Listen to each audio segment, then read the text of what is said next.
Today's conference is being recorded. At this time, for opening remarks and introductions, I would like to turn the conference over to Mr. Steve Keogh. Please go ahead, sir. Thanks, Marvin. Welcome to the UFC media conference call, everyone. UFC 158 takes place on Saturday, March 16th from the Bell Center in Montreal, and it's headlined by the welterweight title fight between Georges St. Pierre and Nick Diaz. That night we'll also see other key matchups in the welterweight division between Carlos Condit and Johnny Hendricks, as well as Jake Ellenberger against Nate Marquardt. There are still a limited number of tickets available for the event at the Bell Center, and they're available through the Bell Center box office or online at eventco.ca. UFC 158 is live and available on pay-per-view at 10 p.m. Eastern, 7 p.m. Pacific, with the prelims airing in the U.S. on FX Live at 8 p.m. Eastern. In Canada, fans can catch the prelims on TVA Sports starting at 7 p.m. and on Sportsnet at 8 p.m. Today we're joined on the call by 5 of the 6 welterweights headlining the UFC 158, as well as President Dana White and Director of Canadian Operations Tom Wright. I want to thank Georges St. Pierre, Nate Marquardt, Jake Ellenberger, Carlos Condit, Johnny Hendricks for joining us today. Before we start, just a few words from President Dana White. Go ahead, Dana. Hello, everybody. Thanks for calling in. We appreciate it very much for your time. And I don't think there's any shocker. We're looking for Nick Diaz. We can't find him. As soon as we do, we'll get him on the call. Hello? Who's got the first question?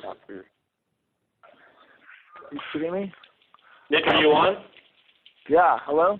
Okay, great. Thanks for joining us, Nick. So everybody, all fighters are on the call. Please go ahead with your first question. We'll go first to, if you'd like to ask a question, please signal by pressing *1 on your telephone keypad. If you're using a speakerphone, please make sure your mute function is turned off to allow your signal to reach our equipment. Again, press *1 to ask a question.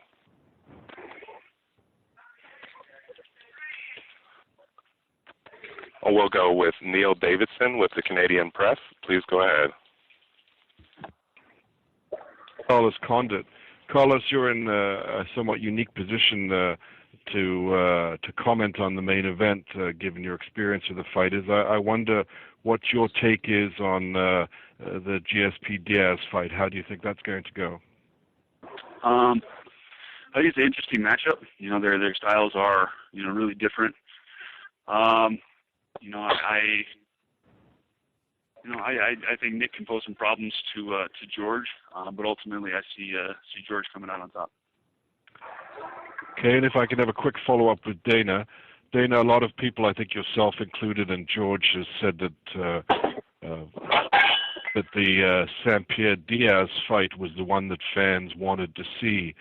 Obviously, Johnny Hendricks had been on a good run, but why do you think? What is the appeal of GSP and Diaz? Is it the conflict of styles or conflict of personalities or both? I think it's both. And like Carlos Condit said, I think that Nick Diaz, his stand-up, you can't emulate his stand-up. I don't care who you bring in. The kid's boxing is unbelievable. He's got great hands, and he knocks people out. Georges St. Pierre's wrestling is phenomenal. And Diaz is great on the ground, too. And this is the fight that the champ wanted. The champ wanted this fight. Diaz has been asking for this fight for a long time, so it's the fight that's happening first. Okay, thanks very much. We're going to talk. Thank you. We'll go next to Ben Folks with USA Today. Please go ahead. Yes, my question first for George. We've seen this ad kind of running on a loop with Dana saying that you called Nick Diaz the most disrespectful person you've ever met. I'm curious what prompted that description from you, and I'd also like to hear a reaction from Nick. Well, it's not the first time that the opponent, the guy that I'm fighting, tried to get in my head. I've fought many people before that disrespect me, and for me it's another fight. And train very hard, ready for the fight, and I don't focus on that. I focus on things that I do control. I don't focus on things that people are saying about me. I focus only on myself and what I'm gonna do. Great. And Nick, I mean, if you care to respond to, I'm sure you've seen that ad by now. With Dana saying that George had called you the most disrespectful person you'd ever met. What do you think about that? I don't know. I'd say he's out of line a little bit. I just demanded the the amount of attention that I felt I should have been getting. Yeah. Okay. And I just think that we're both martial artists, and I think I would I'd like to be considered for who I am, and I've just I come from a background of important MMA fighters and martial artists, and it's not just a joke, and people like to talk about my skill level and my wins or this and that, but I had to make do with what I had to work with what I got started, and I think that that George, I think he can appreciate that and he can understand that and respect that, and I think that he knows that I'm the right guy to be in this position right now, and that's why I'm in this position right now, and I think that he knows it, and he respects that, and I don't know. That's pretty much what comes into my head. Great. And quickly follow up with George. Was there a specific incident that prompted you to say that to Dana, or was it just watching Nick? Well, yeah, I suppose that it was just there's a lot of I don't get a lot of recognition for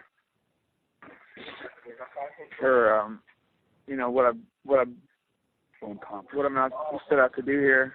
And, you look at a lot of these guys right now are really important. You guys have, like, red carpet events and awards and magazines. And, I think it should be, like, I'd be pretty upset. I'm coming here to whoop this guy's ass. And then, before you know it, this fight happens. Nobody knows who I am. I mean, I guess everybody does, but as far as, like, your mainstream magazines and your Nike, Adidas, and all your good stuff. I'm left out of that, and that's too bad for. Hello, are you there? Yeah. I hear you, Nick. I say that's too bad. Hello. Hello, are you there? Hello. We can hear you, Nick. Okay. All right. Well, yeah. I just think that I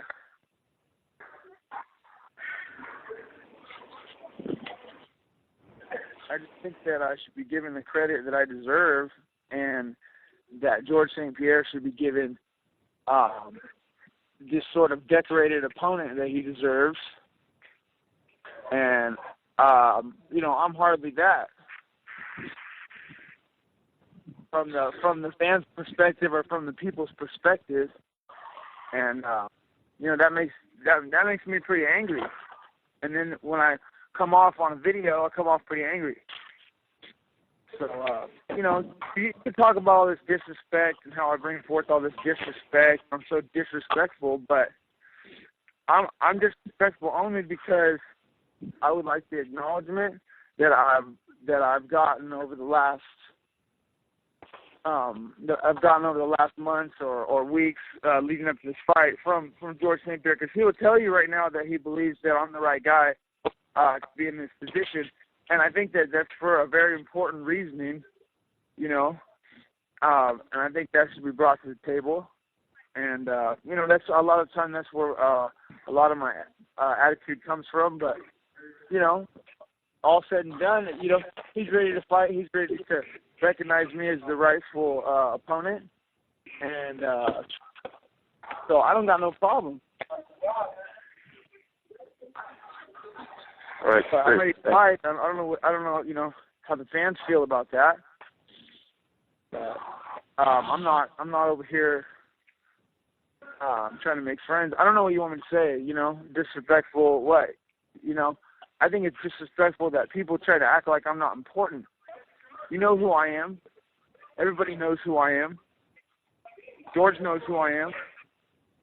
And I know that if I were in his position, I would know especially who I am. Especially, number one, first and foremost. So, that's all I can say about that, I guess. All right, great. Thanks.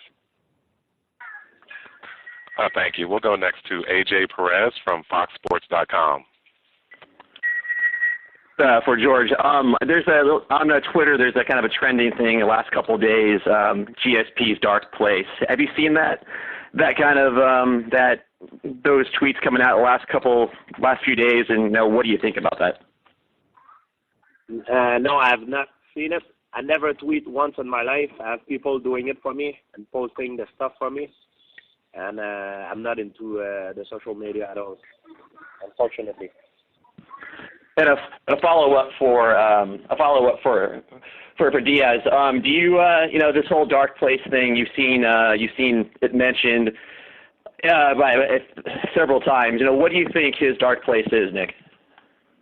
I'm sorry. Tell me again. A dark place.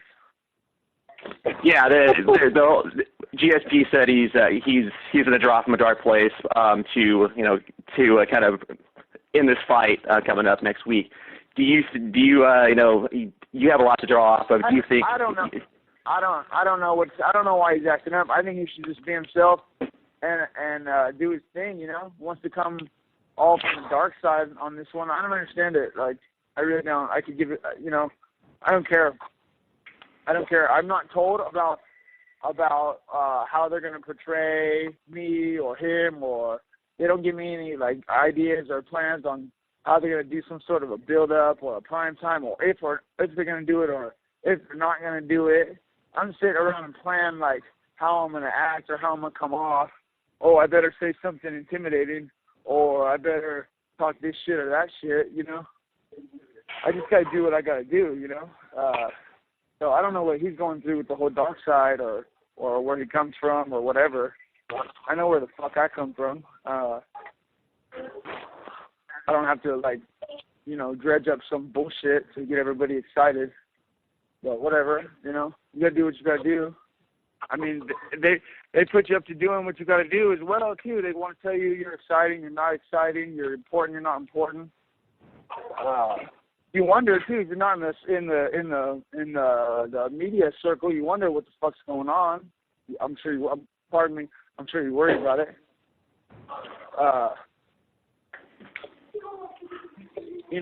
I mean, you gotta wonder how you're coming off if you ain't paying attention to what the fuck's on the internet.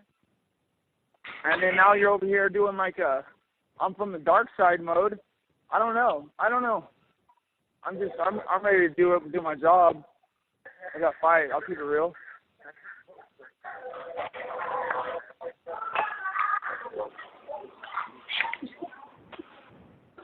Thank you. We'll go to our next question from Dave Diebert with Post Media News. Please go ahead. All right. Hi, guys. Thanks for the time. Question for George. It's to do with for us. I'm wondering what you've been working with him for a long time now. I'm wondering what's clicked with the two of you. As a coach and a fighter, that's been so successful together. Yes, Faraz used to be one of my training partner before, but he always been a very good, very very good technical guy. Very. Faraz always been more cerebral, so to speak, than everybody else in the gym. And he always had that teaching skills. So at one point, I didn't have any trainers that were competent in every areas. So I asked Faraz if he wanted to took care of me and teaching me, become my number one coach, and he did, and since then things going very well. Now you obviously spent some time with Greg as well, but for years, it's been you and Faraz. Have you how do your personalities, how have they meshed well? That you guys have been successful together for so long like that. Torres is a good friend of mine. He's also a personal friend of mine, not only a trainer. So we have a different relation together. So he knows what goes through my mind and everything through my life, and maybe that's what makes it easier. For it's easy. There is no barrier. Okay. All right. You know what? That's good. Thanks very much, George. Thank you. We'll go next to Mac Engel with Fort Worth Star Telegram. Please go ahead. Thank you. This question is for Dana White. Dana, I've asked this question before because I keep hoping I get the answer I want. Are you guys any closer to putting on a big event at Cowboy Stadium in 2013, or are we looking now at 2014? It's Steve Pierre from the UFC. Dana unfortunately had to drop the call. He might be able to rejoin us later, but unfortunately right now he's off the call. Okay. Sorry. And so we'll go. You know what? Then if I've got one, then I want to get this into GSP. I know the fight. You've got a big fight coming up, but the fight that everybody's dying to see is you and Anderson. Do you think you might get that done this year, or do you even think about it at this point? I don't care about it at all. I'm not thinking past Nick Diaz. This is the mistake everybody does, and I respect my opponent as much as people believe. I want the big fight, but the big fight for me right now is Nick Diaz. I don't look past Nick Diaz. All my focus is on him. I don't think about past him. I don't care about what is coming in next. For me, my life ends March 16 when I fight Nick Diaz. It's going to be another chapter in my career after what's going to happen after. But now I'm focusing only on what's going to happen next. Okay, thank you, sir. Thank you. Thank you. We'll go next to Gabrielle Beeland with La Presse. Please go ahead. Hi. My question would be for Nick. Nick, this is arguably the biggest fight of your career. Has your preparation been any different for this fight? Sure. I like to think that I've been training a little bit smarter. Of course, I like to think that I do that every fight or every year. But I'm always on that. That's why I'm always on that, looking towards the future. Me and George St. Pierre, we're a lot different. When it comes to the way we go about our, for me, I look past every opponent because I know that I'm in this. I'm not just looking at one obstacle. I think for me it's easier to deal with when I accept the fact that I'm never going to get out of this, and there's always it's not just a fight, it's fighters. They got to fight,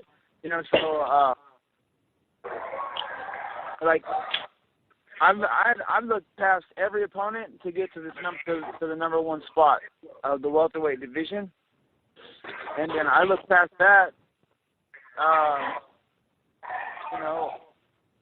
I look further beyond that. Like if it were up to me to say, I would take that fight with Anderson Silva. I would say, yeah, of course. I'm looking forward to the next best thing, always. And the next best thing has always been the next closer fight to the number one fight, and that's what I've been working towards this whole time. And so I always have that mindset. So when it comes to my training, I always go about my training with this same exact mindset, and helps me deal with day to day and every day. And Nick, you mentioned that you are looking past Georges St. Pierre. It's your mentality. And what do you see past Georges St. Pierre for yourself?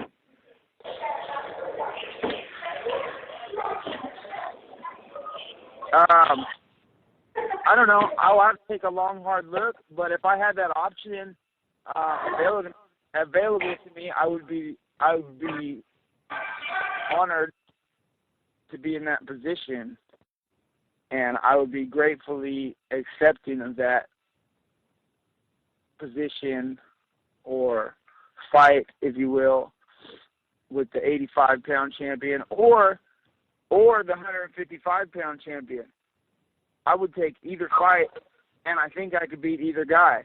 I'd like to be the guy to win a title at both weights.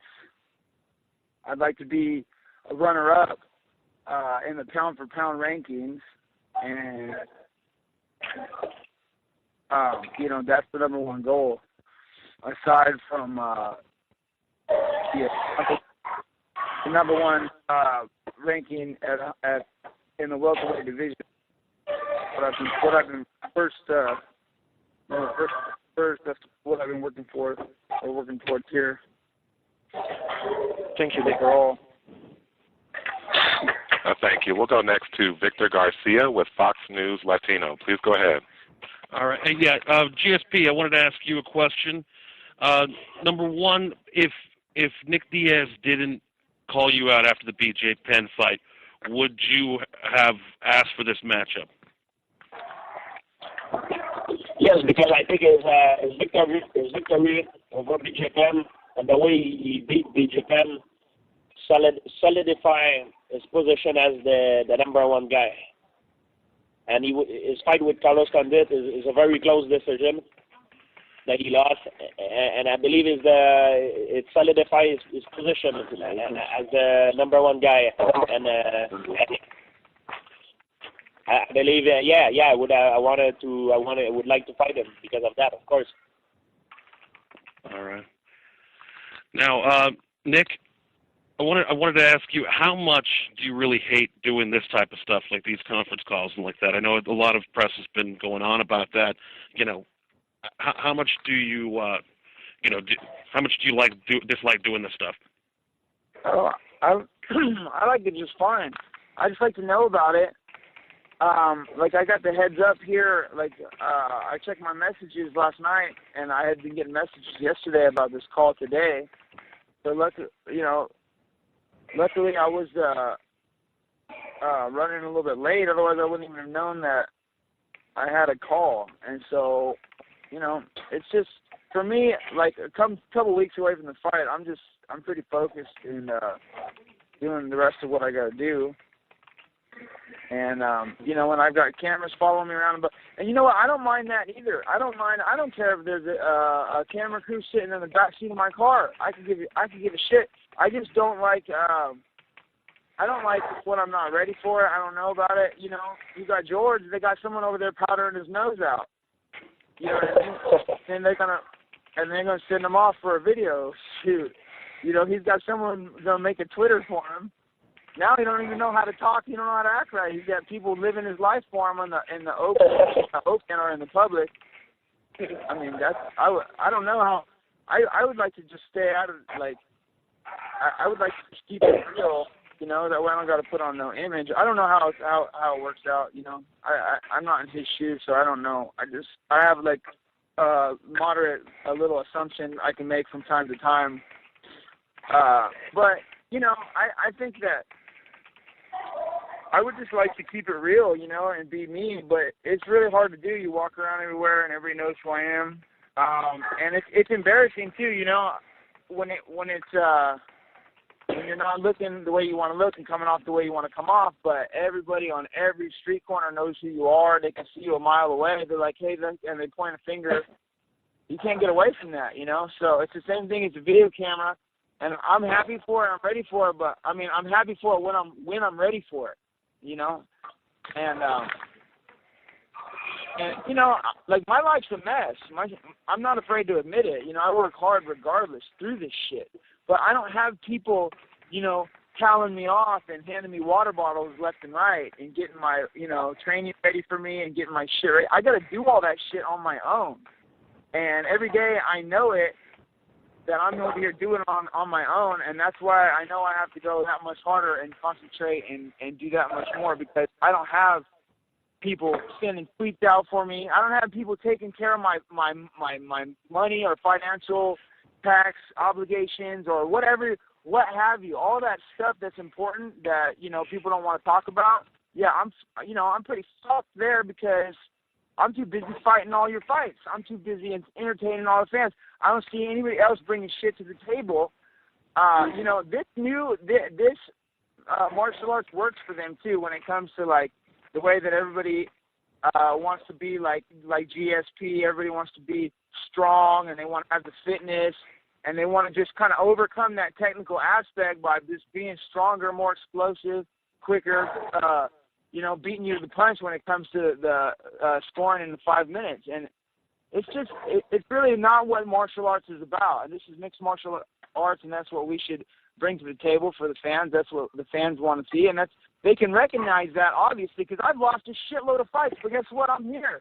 I'm here to fight because people know what they want to see. They want to see real skill level. They want to see real boxing. They want to see real traditional jiu-jitsu, real boxing. They want to see it put together and mixed up, you know, and they want to see mixed martial arts. They don't just want to see 5 minutes of holding. I think that people should be point deducted for it, or running away or holding on, you know. You should have to punch down or make action, you know. But that's just, you know, people should be able to see that a little better, but that's whatever. Maybe one day.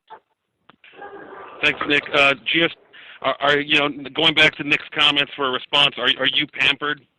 I hope so, motherfucker. If I had that much money, I'd be fucking pampering myself the fuck up. I'd be having motherfuckers pampering my shit left and fucking right. There'd be motherfuckers every hour on hour showing up to pamper me out, period. Yeah. If I had that sort of investment to make, that'd be that. Let me tell you something. Let me tell you something, uneducated fool. Listen to me. The team. Right. Okay.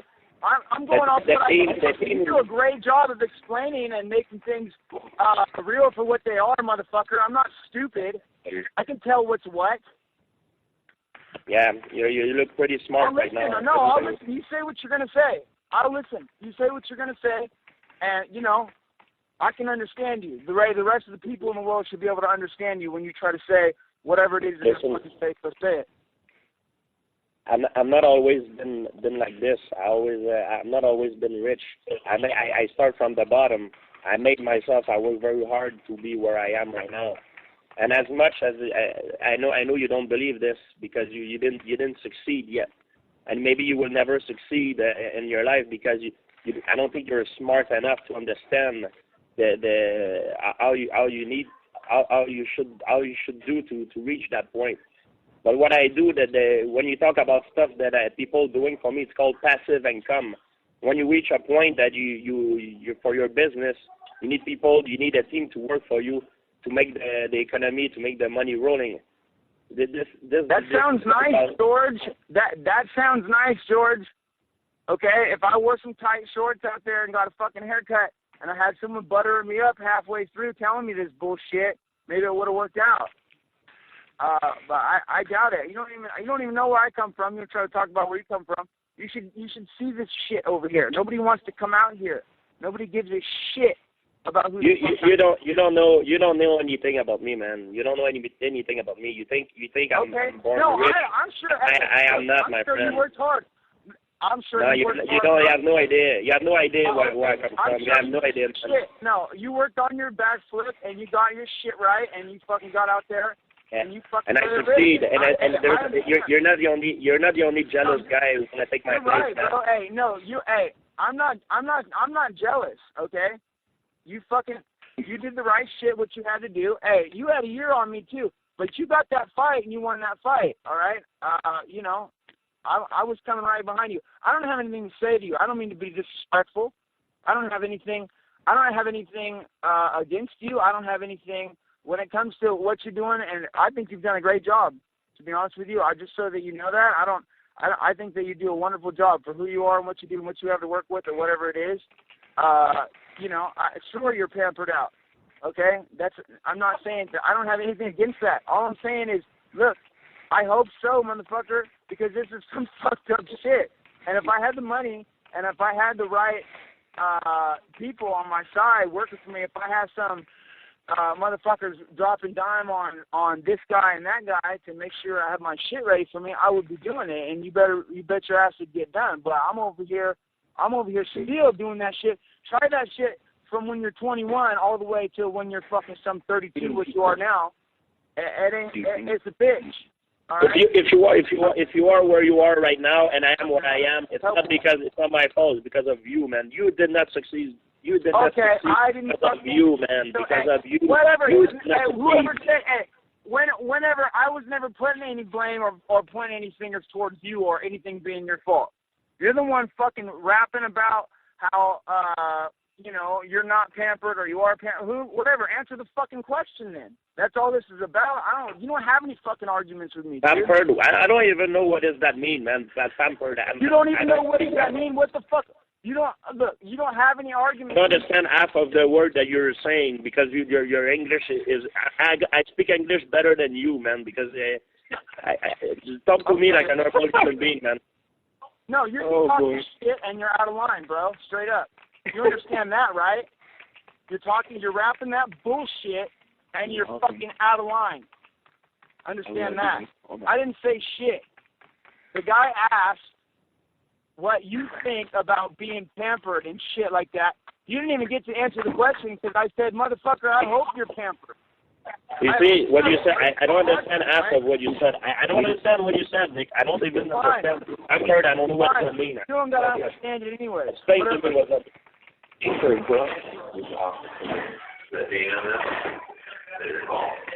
Okay, well, don't understand your English, Marvin.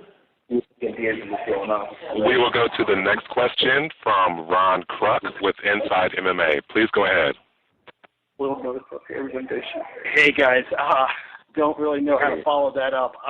Let's go over to George St. Pierre. George, there's no secret that you've wanted Nick Diaz for a while now, and just hearing some of the things that were said in this exchange. I mean, have you ever gone into a fight with so much, animosity between you and your opponent? Yeah. Why would he want to fight me anyways? What did I ever say? He ain't got no goddamn reason to fight me. Straight up. I mean, other than that, I'm the #1 martial artist, not because I'm disrespectful. I got a bad attitude, and I deserve to get beat down. That's what you said, right? Who the fuck are you? I'm over here. You know what? Honestly, straight up, I don't think that you deserve to get beat down. I don't think that. I don't think, you know what? I don't want anybody to get beat down. I'd like to win the fight. Like I said, you're over here. You know me, don't you? You know me real well. You know I deserve to get beat down. Listen to me, Nick. Listen to me. Do you seriously? You seriously believe I'm afraid of you, man? Are you seriously? Hey, no, motherfucker. Look, I seriously believe that you told that to the camera. So you believe that I deserve to be beat down. So for whatever I've done in my life, for whoever I really deserve you are. I deserve it for running my mouth to get this position to become something of what you are, and now I deserve to get beat down. And you're making those statements on like to the whole world that I am this piece of shit that deserves to be beat down. And then you let Dana talk like I'm the most disrespectful person that you've ever met, and I deserve to take an ass whooping, or you're gonna beat the shit out of me. And you let him say that? Check it out, motherfucker. I pull up to a stoplight the other day, and some fucking 40-year-old lady, some soccer mom, sticks her head out the window, and she's like, I hope GSP beats your ass. We're in fucking Lodi, bitch. I'm like, are you serious? We are in Lodi right now. You hope GSP beats my ass. That's fucking wonderful. I'm living in a fucking small town full of people that hate me over here, and, I'm trying to fucking work my way up into a fight, and now I'm the most disrespectful person that walks the earth, and I deserve to have the shit beat out of me, and I'm just this disgusting person because you know what? When you say something, everybody fucking believes it, dude. Everybody wants to know what George thinks and what George says, and want to look like how George looks, and wear tight shorts like George, and get strong, and forget about jiu-jitsu, forget about boxing. Let's do a Superman punch like George. Fuck mixed martial arts. Fuck the martial arts aspect and the jiu-jitsu and where the fuck did you come from? Who the fuck gave you your black belt? I think that guy deserves more credit. Whatever. That's Nick. I guess that's disrespectful right there. If you want your disrespect, that's it right there. Anything I've said or done in the past, well, you know where I was coming from there. I'm just trying to make my way to the top, trying to make my spot, trying to promote my fight. That's all I get. That's all I got. That's all I get. That's all I do. Have you listened to yourself, Nick? Listen to yourself a little bit. You will understand. Right, okay, but you know what? Okay, fine for the fans, right. I'm this crazy motherfucker, but you know what? You know where I'm coming from, bro. You're not stupid. And you understand every fucking word I'm saying right now. You're over here trying to talk shit. Why don't you just drop it? Why don't you just say, look, we're going to go out, we're going to have a fight. I'm not a disrespectful human being. I don't deserve to be beat down. Okay? You think you're going to fucking win for whatever fucking reason. And that's that, you know? Don't get me wrong. You have a good reason to think that. You're the number one. You're the best, right? That's fine. That should be enough right there. You know, I'm disrespectful, this, that. I'm the most fucking piece of shit out there. You know, I'm sure you can find worse than me. That's not the reason why we're fighting.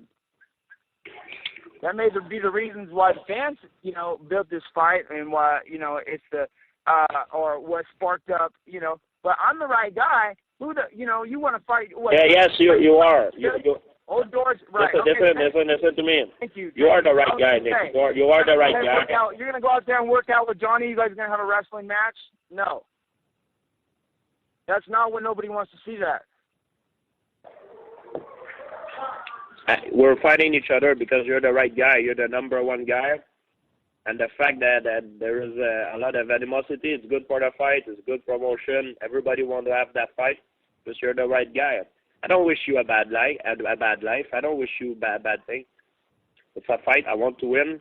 We all want to be champion. We all want the number one spot. It can only be one guy. A lot of animosity. It's a full contact fight. We can die there. We can lose our you know, it's a dangerous sport we're doing. That's why it's a lot of tension. The best man will win, and that's it. That's what it's gonna be. The best man will win. And we'll go to our next question from Ariel Helwini. Please go ahead. The question for Nick. Obviously, it's been a while since we've talked to you, and you've had a fight, and you're obviously very open and almost like say excited today. Is this kind of your way of maybe unleashing some of the feelings that you've kept inside for the last year since you've been out of the limelight? No. I guess I like to think I'm just talking in my defense, you know, because it's hard, you know, you never know how things are going to come off on, you know, on video or what people. It doesn't matter. I have already come off a certain way to the people, to the world. It's kind of like you go down that road. There's no going back. It's kind of rough. But as far as the people who are going to look in and listen in and what's going to be written down on paper, I like to be known as someone who kept it real, and you know, I just think I just don't like that I'm made out to be this evil person that needs to be you know, shot shot down, or you know, that needs to be like conquered, you know. What the fuck? If anything, I'm like the superhero coming in with the you know, the anti-bullshit. You know, give me a fucking break. Are you seriously going to stick to the bullshit forever? This is mixed martial arts, ladies and gentlemen. This is some boring-ass shit we're watching lately, you know, and we should see something new as far as I'm concerned. I don't mean to talk shit. I like George. I'm a fan of George St. Pierre. I appreciate everything he does, and he does what he does to win. I just think that, you know, and it meets the scoring criteria. I think that should be changed. I think that sucks. I think that really fucks it up for everybody. But, you know, people hate me for saying that too, but especially the strong wrestler, especially the strong guy. He hates me for that one and doesn't want to hear it and would love to ignore it.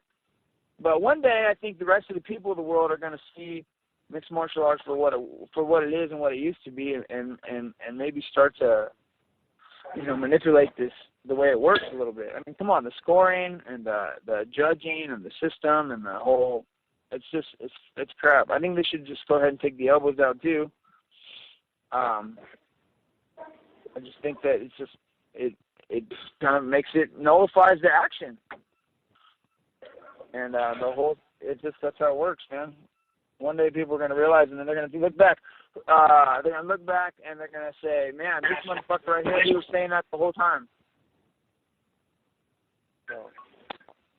Okay, and I just had a follow-up for Johnny. Is he still there? Yeah, I'm here. Johnny, Nick just said that no one wants to see you fight GSP, and I don't think you've been asked a question on this call, and I know you consider yourself the number one contender. Does listening to this bother you?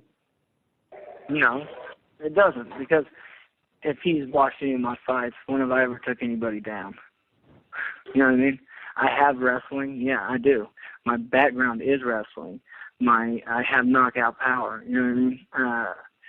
Just because I don't go out there and use it all, you don't have to use it all to win fights. You know what I mean? The most important thing is to win fights. Doesn't matter how you do it. If that means you got to take the guy down to get a win like George does, then do it. It's about getting your hand raised, and the fans like that. You know what I'm saying? So it is what it is. He has his opinion, I got mine. It doesn't matter. So the only thing that matters is, like George said, is everybody's got to be on top, but there can only be one, and we're all fighting to get there. Thanks, guys. Thank you. We'll go to our next question from Dave Meltzer with Wrestling Observer MMA Fighting. Please go ahead. Yeah, this is for Johnny. What do you make of all this, and what's kind of like your thought about just the whole build up to this, between this fight and also you starting out, having one fight and then and switching to a very different opponent. I mean, what's kind of been like your mentality through the last 2-3 months since you started training, and coming to this one and your goals to get that championship now? You got to constantly be adaptive, meaning that, of course I wanted to fight George St. Pierre, but he chose somebody else. All right, cool. I had Jake Ellenberger. I trained very hard for him. Then, I was able to get Carlos Condit, an excellent fighter. That's what it's all about. You know what I mean? Take it fight by fight, day by day. That's how I live it. That's how I train. Nothing else matters but Carlos Condit at this point. If I even think about overlooking him, he'll definitely beat me. So I got to go out there, and nothing else matters but Carlos Condit. And for George, as far as the comeback from the knee injury and everything like that, how long did it take you physically and mentally to get to where you felt you needed to be to fight at the level that you're used to fighting? You mean after my injury, when I had my knee injury, or what do you mean? Yeah. I mean, how long before you were really comfortable and happy with your athletic ability was back to where you wanted it to be? When I had my surgery, I had my ACL surgery, I would say after 9 months. After 6 months, I was able to move like I want to. But 9 months was all my reflex. I was pretty much where I left behind. 9 months it took. Okay. Thank you guys very much. Marvin, we'll take one more question. Thank you. We'll go to our next question from Nancy O'Day from TVA Sports Montreal. Please go ahead. Oui, 2 questions en français pour Georges Saint-Pierre. Georges, tu t'attendais à ce qu'il y ait des gros mots et tout ça. C'est pas la première fois que ça t'arrive. À quel point ça peut te déconcentrer? Je pense que tu étais prêt à ça. Est-ce que ça te déconcentre ou au contraire, c'est quelque chose qui peut te motiver pour le 16 mars? Non, au contraire, ça me motive. Ça va me garder plus concentré sur l'objectif. Et je suis vraiment prêt pour le 16 mars, alors prêt pour la guerre, là. À quel point, Georges, on a parlé beaucoup de guerre personnelle entre vous deux, mais les deux, vous dites que c'est pas le cas. Dans quel aspect ce combat-là représente un défi pour toi? Dans quel aspect c'est un combat qui va intéresser les fans? plus que tes combats, notamment contre Krochek ou contre Condit, par exemple? Il y a beaucoup d'animosité entre les deux et je crois que le fait qu'il y ait une histoire en arrière, ça porte attention et je crois aussi que pour le style qu'on a, on match très bien ensemble, point de vue style, et ça va être un combat explosif. OK, merci.